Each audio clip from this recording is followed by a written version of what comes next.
ఇది ఇప్పుడు మాటి మాటికి అమెరికా దేవుడు అని వింటుంటాం మనం అప్పుడప్పుడు. ఎవరు వింటుంటారండి? రాధా మనోహర్ దాస్ గారు ఎక్కువ అంటుంటారండి అమెరికా దేవుడు. ఆయన బాగా నోటీస్ చేసారు బాగా. మరి ఆయనే కదండి మా మీద అలా పడిపోతున్నాడు. ఏం సరే అమెరికా దేవుడు అనే పదం ఎన్నుకున్న అంతరార్థం అంటే అమెరికాలో క్రైస్తవులు ఎక్కువ ఉన్నారు కనుక ఆ దేశానికి సంబంధించిన దేవుడు అని అంటారండి. కాబట్టి అమెరికా దేవుడు భారతదేశంలో మనకి ఎందుకు అంటారండి వాళ్ళు? రాధా మనోహర్ దాస్ గారు వాళ్ళని. అది అమెరికా దేవుడు కదండి, లోకం అంతటికీ దేవుడు. ప్రపంచం అంతటికీ సూర్యుడు ఒకడే, ప్రపంచం అంతటికీ చంద్రుడు ఒకడే, ప్రపంచ లోకం అంతటికీ దేవుడు ఒకడే. ఆ దేవుడు ఏసే. అంటే అమెరికాలో జనాభా ఎక్కువ ఉన్నారు కాబట్టి అమెరికా దేవుడు. అంటే అక్కడ ఎక్కువ పాపులేషన్, క్రిస్టియన్ పాపులేషన్ ఉంది కాబట్టి అమెరికాలో పుట్టింది అని అనుకుంటుంటారు.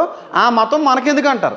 ఆ మతం మనకెందుకు అన్నప్పుడు అమెరికా వాళ్ళు తయారు చేసిన ఫోన్లు వాడకూడదు, లైట్లు వాడకూడదు, కెమెరాలు వాడకూడదు, ట్రైన్ ఎక్కకూడదు. లెక్కను చూస్తే మీరు భారతదేశంలో ఉండొద్దు, అమెరికాలోకి వెళ్ళిపోండి. మరి కరెక్టే, దాని గురించి కూడా మాట్లాడదాం.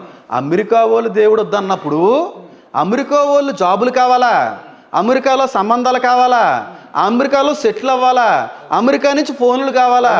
చివరికి మీరు వాడుతున్న ఐఫోన్ సైతం అమెరికా అసెంబ్లీడేనండి. మీరు అమెరికాది ఎందుకు వాడుతున్నారు? చైనా ఫోన్ అది కూడా మన దేశంది కాదు కదా, శాంసంగ్ ఏం కాదులేండి, అది మాకు తెలుసు సార్. మరి అమెరికా ఫోన్లు మీరు ఎందుకు వాడుతున్నారు చెప్పండి.